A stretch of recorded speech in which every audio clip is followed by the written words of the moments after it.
People without a high school diploma are destined to be alone forever.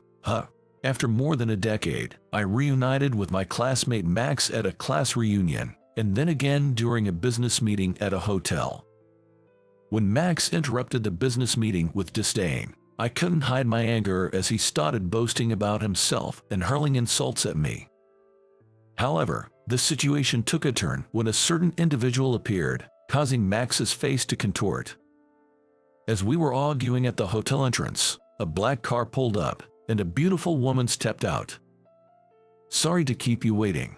As the woman approached me, a dumbfounded hut escaped from Max. Revealing her identity to Max only added to his shock. This reunion set the stage for Max to plummet into the depths of his own making. My name is Tom Parker. I'm 33 years old. I run a company called Johnson Industries. In simple terms, we supply machinery to factories and other businesses.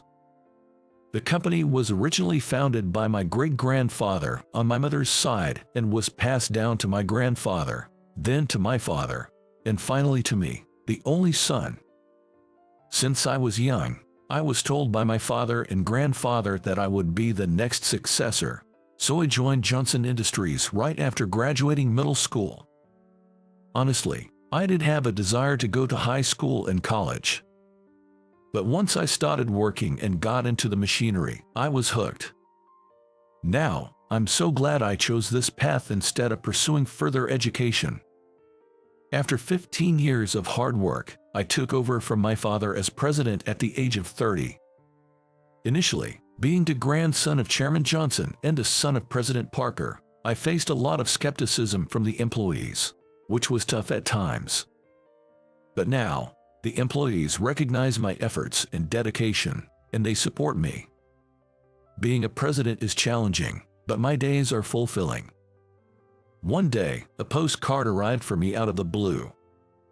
Little did I know at the time, this postcard would lead to an unbelievable series of events. After a usual day at work, I came home and my girlfriend Olivia, who was living with me, handed me a postcard. "Today, there was a postcard in the mailbox for you, Tom." The postcard was an invitation to a middle school reunion. As I pondered over the postcard, Olivia looked at me curiously. "Why are you making such a serious face? Don't you want to go to the reunion?" It seemed I was wearing a rather grim expression. "To be honest, I'm torn about going," I replied, leaving Olivia even more puzzled. I had a reason for feeling this way. There was someone from my class I didn't want to meet. I would have liked to catch up with old friends, as reunions don't happen often. But the thought of encountering that person made it hard to decide. The person I didn't want to meet was Max, a classmate from my second and third years of middle school. In school, I wasn't particularly prominent or obscure. I was somewhere in the middle. In contrast, Max was very popular and always at the center of our class. Normally, we wouldn't have crossed paths, but once we were in the same class, Max started to see me as an adversary. We never really talked, so I couldn't have done anything to upset him. But for some reason, Max was always hostile towards me. Being forced into class duties and having to do Max's and his clique's chores was a regular occurrence. If I ever tried to resist, Max would retaliate with even more hostility. Poor people should just listen to me. Don't you dare defy me. Forced by his entourage, I reluctantly complied with Max and his group's demands. But there was one thing I couldn't forgive.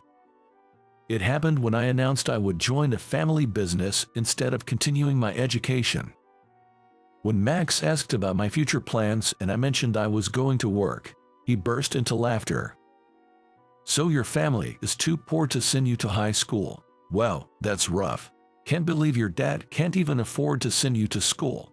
You really lost the parent lottery." Being insulted about my family truly made my blood boil. Ever since that incident, I've done my best to avoid Max and led a peaceful life from middle school to the present. I still can forgive him for what he did, and if possible, I'd rather not meet him again. When I shared this middle school experience with Olivia, she pondered for a moment before saying, "I know it must have been tough back then, but reunions don't happen every year. It might be a good idea to go. Max has probably matured since then and won't bother you." Olivia kindly encouraged me. Indeed, she had a point. Convinced, I decided to attend the reunion. On the day of the reunion, I finished work and headed straight to the hotel where it was being held. Most of my classmates had already gathered, and it was surreal seeing their faces after so many years. The guys hadn't changed much, but the girls were unrecognizable, and I had a hard time identifying them even when they spoke to me. I looked around to check on Max's whereabouts, but it seemed he hadn't arrived yet. According to a classmate, he was running late due to work commitments. Catching up with old friends turned out to be surprisingly enjoyable. As we reminisced over drinks, I found myself indulging more than usual. I was glad I took Olivia's advice and attended the reunion. However, the good times didn't last. While chatting with some close friends from back in the day, Max showed up late and remarked, "Look who's here, the pool kid." He had already had a few drinks by the time he arrived at our group. I was so engrossed in my conversation that I hadn't noticed Max's arrival. Contrary to Olivia's hopes, Max hadn't changed at all, neither in appearance nor in attitude. But I was a grown man now. "Hey, long time no see, how've you been?" I responded maturely to Max's taunts. Annoyed by my demeanor, Max, flushed with anger and alcohol, sneered, "Got time to kill here, do you? Must be because you didn't even finish high school, right? Can't imagine anyone decent hiring you." Despite attempts by a few classmates to calm him down, Max remained unapologetic. "Thomas." One of the classmates tried to intervene, but I stopped them. "It's okay, really. So Max, where are you working these days?" When I asked, Max began to speak with a look of self-satisfaction on his face. "I'm a sales supervisor at Harrison Industries." Harrison Industries was a fairly well-known company, not a major conglomerate but sizable. "I'm just a supervisor now, but I'm set to become the president in the future." President? For family connections or something? Upon hearing my words, Max's expression grew even more smug. No, I'm going to become part of the family. I was introduced to the president's daughter by President Harrison himself. We're dating now and plan to marry next year, so I'm the next president in line. It seemed he had been set up with the only daughter of President Harrison, and things had progressed smoothly to engagement. "I have everything you could ever want but can't have. Jealous. Wishing you happiness," I replied, seeing no point in engaging further. Yet, Max seemed displeased with my response. "What's with that attitude? I've always hated that smug look of yours." Perhaps the alcohol had clouded his judgment as he lunged at me. I was taken aback by his sudden move, but thanks to nearby classmates and the organizers, I managed to avoid confrontation. Assured by the organizer that they would handle the situation, I regretfully decided to leave the rest to them. I thought my presence might only cause more trouble, which is why I decided to leave. Reluctantly, I exited the scene. Later, I received a call from a classmate who had exchanged numbers with me, filling me in on what happened after I left. Max had caused such a scene that the organizers had to forcibly remove him from the venue. I'll never forgive him. It seems Max harbored anger towards me until the end. Some classmates even asked me, "Did you do something to him?" I still can't understand what about me irked him so much. When I shared the reunion story with Olivia, she said with a look of disbelief, "Some people just don't change even as adults. It's quite a learning experience." Some time had passed since the reunion. I had almost forgotten about that day and was living my usual life when some exciting news came my way. A company I had been courting for years reached out, wanting to discuss business in detail. It felt like a dream come true, and I was over the moon, but then a problem arose. The issue was that the meeting was scheduled on the same day as Olivia's birthday. Normally, I would prioritize work. However, it was going to be our first birthday celebration together, and I had made reservations at a restaurant months in advance. But I couldn't afford to turn down this business opportunity. As I was wrestling with this dilemma, Olivia noticed and asked what was wrong, so I explained the situation to her. If it's for work, then it can't be helped. Seeing Olivia's disappointed face made me feel incredibly guilty. Unable to give up on either, I was searching for a solution. At that moment, something suddenly occurred to me. This hotel, coincidentally, the venue Mr. Thompson had chosen for the meeting was the same hotel where I planned to have dinner with Olivia. As long as the meeting didn't overrun, there would be a 1-hour window before our reservation. I'll send a car to pick you up on the day. Can you take it to the hotel? That's totally fine, but are you sure? Yeah, the meeting is with Mr. Thompson, and it's in the same hotel, so there shouldn't be any issues. Reassured by my words, Olivia seemed pleased. I was relieved to have resolved one issue, but little did I know what was to come. On the day of the meeting, I arrived at the hotel lounge to find Mr. Thompson already enjoying a coffee. Mr. Thompson was staying at this hotel because his daughter and her family, who live far away, had come to visit. They were out sightseeing, and Mr. Thompson planned to join them after our meeting. This was why our meeting was scheduled at the hotel. The meeting started well, with Mr. Thompson listening intently to my presentation and even offering positive feedback. I had received encouraging feedback and was hopeful things were going well when suddenly, "Tom, what are you doing here?" Max appeared in the lounge, accompanied by a man who seemed to be his junior colleague. As I was processing this unexpected encounter, Mr. Thompson asked, "Do you know him?" To which I replied that we were former classmates. "Even a poor guy like you gets to do business in a place like this. Seems like an outfit for you," Max commented, despite it being clear I was in the middle of a meeting. Mr. Thompson looked puzzled at Max's interruption. "I'm in a meeting right now. Can we talk later?" I tried to deflect, but Max, unfazed, pulled out his business card and handed it to Mr. Thompson. "I don't know what this meeting is about, but you'd be better off doing business with us instead of this bottom feeder. A college graduate like me can give you a much better presentation than a high school dropout." Despite my attempts to intervene with a "hey," Max wouldn't stop. He continued to boast about his own superiority and looked down on me as the lowest of the low. Mr. Thompson's expression darkened, and he abruptly declared, "I can't stand this any longer. This is intolerable. Today's meeting is cancelled." With that, he stormed out of the lounge, visibly furious. I hurried after Mr. Thompson, but for some reason, Max and his junior colleague followed as well. As Mr. Thompson got into a taxi, I apologized, saying, "I'll come to apologize properly." He responded with a kind expression, promising to contact me later to reschedule. After seeing Mr. Thompson off, I turned and glared at Max behind me, shouting, "What were you thinking? Interrupting someone's business meeting like that? What's going on in your head?" Yet, Max showed no sign of remorse. I wasn't trying to interfere on purpose, just offering some friendly advice. Feeling it was pointless to continue the conversation, I quickly decided to leave the scene.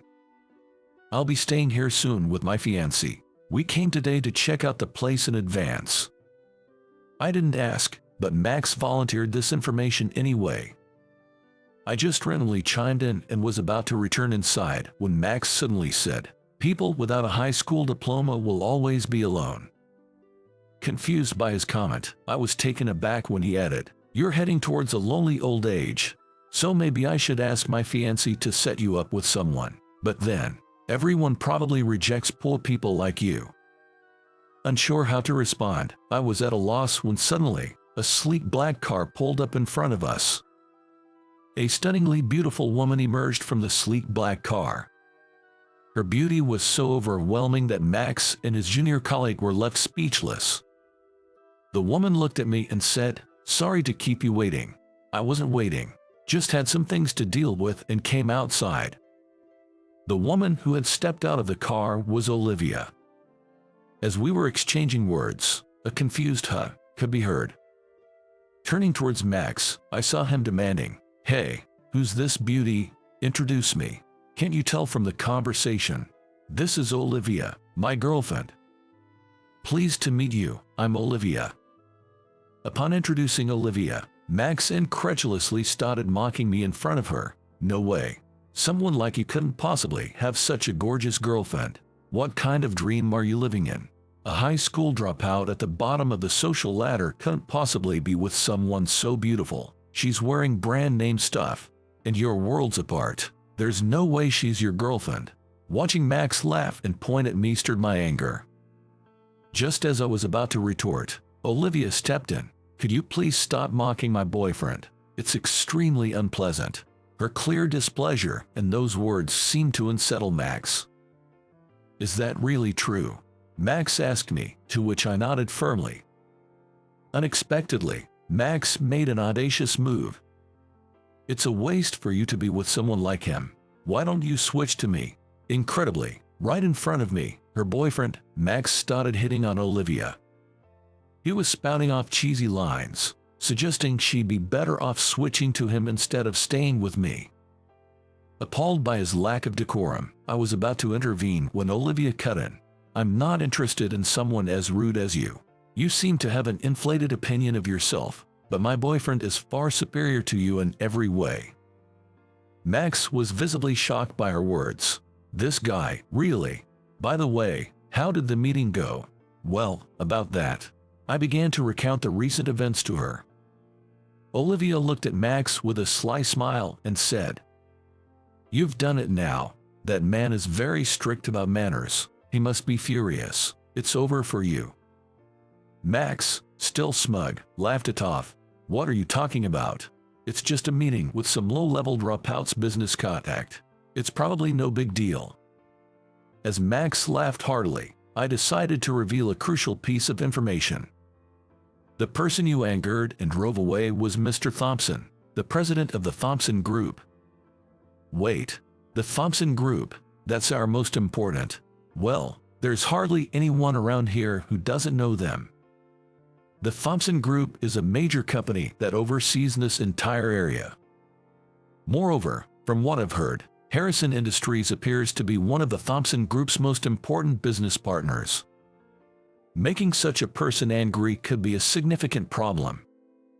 As Max turned pale, I decided to address more facts. "You've always been calling me poor, but on what basis are you saying that? What are you talking about? Your family didn't have the money to send you to high school, right? That's why you ended up a high school dropout."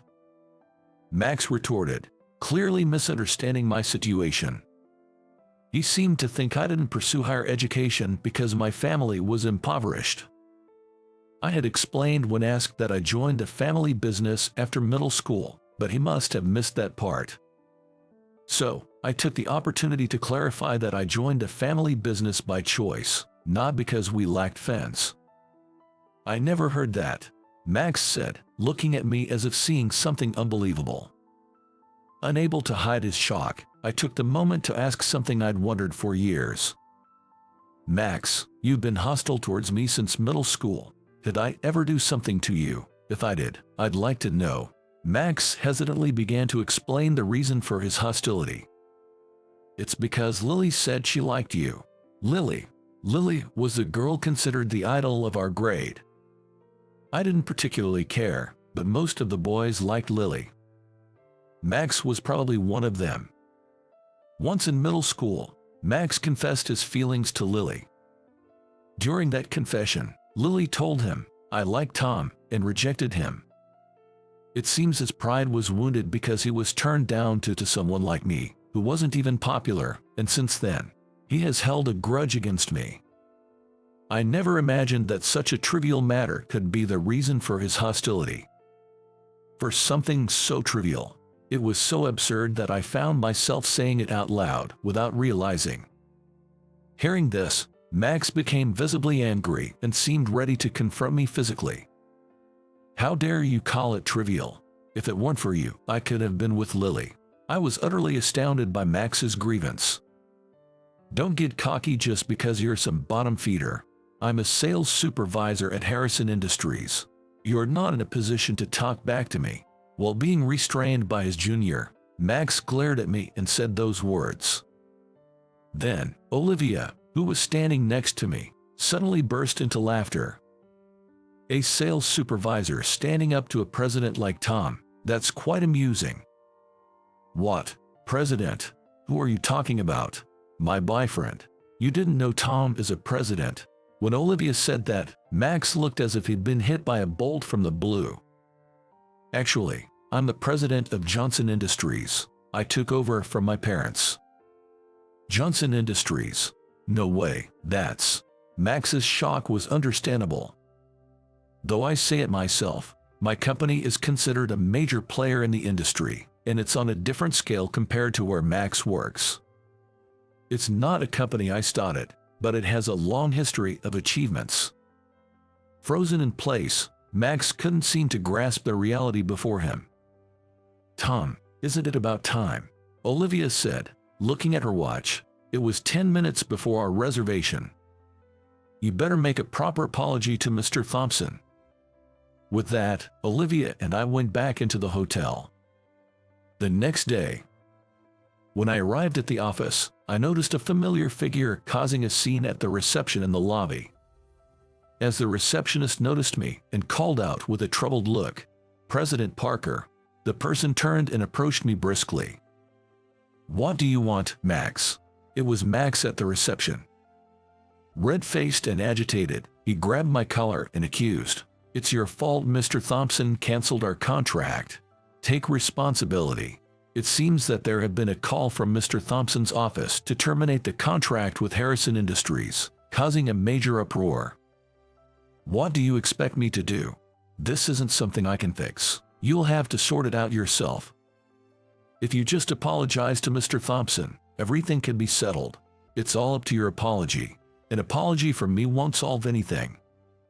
We argued back and forth in the lobby, but it was going nowhere. "You have to do something, or my engagement and everything else will be in jeopardy." I decided to reveal another fact to Max. "Even if things with Mr. Thompson are resolved, I think your engagement will be called off." "Why would that be? I didn't mention it before, but my girlfriend is Mr. Thompson's niece." Max whispered in disbelief. "What? Olivia's father also runs a company, and she's essentially a president's daughter too. Coincidentally, she's friends with the daughter of President Harrison." On our way to the restaurant, Olivia mentioned, "That guy looks just like my friend's boyfriend. I've only seen photos, but they're identical." I then told her that Max was engaged to the president's daughter of Harrison Industries. Excitedly, Olivia said, "Harrison Industries? Then he must indeed be my friend's boyfriend. She's the daughter of President Harrison." I was amazed at such a coincidence. Upon hearing this, Max turned pale and let go of me. "I think it's only a matter of time before this reaches the president's daughter through my girlfriend, and then it'll get to President Harrison," I said. At that, Max collapsed on the spot, muttering, "It's all over." Since we couldn't have him loitering in the company any longer, I told him, "There's nothing I can do for you. You're disrupting work, so please leave." Max glared at me, got up, and then landed a solid punch on my cheek. Caught off guard, I fell to the ground. Security quickly intervened, restraining Max, who was then reported to the police and taken away. "I'll be filing a formal complaint, so be prepared," I declared. As he was led away by the police, Max, tears streaming down his face, lamented, "This wasn't supposed to happen. It was supposed to be easy mode." Afterward, I intended to file a complaint about the assault. However, Max's parents came to me multiple times, offering to pay for the treatment and compensation, pleading for a settlement, which I eventually agreed to. Max's parents seemed like decent people, making it all the more baffling how Max turned out the way he did. Due to this incident and being taken away by the police, Max was fired from his job. He was dumped by the president's daughter, evicted from the company dormitory, and ended up losing his home and job. He was reportedly going around asking friends and acquaintances for money. Some classmates must have complained to his parents, who couldn't stand to see their son's downfall, and found him a live-in job. According to a classmate, Max is working there now, but his salary is managed by his parents, leaving him with no disposable income. It's his own doing, so I hope he reflects on his actions. Afterward, I had the opportunity to negotiate with Mr. Thompson once again. This time, we successfully finalized a contract, and I breathed a sigh of relief. Mr. Thompson even went as far as to say, "Please take good care of my niece." Recently, I proposed to Olivia. I had decided to propose once my work was on track. Tears in her eyes, Olivia said, "Thank you. Now that I have even more to protect, I'm committed to do it with all my might."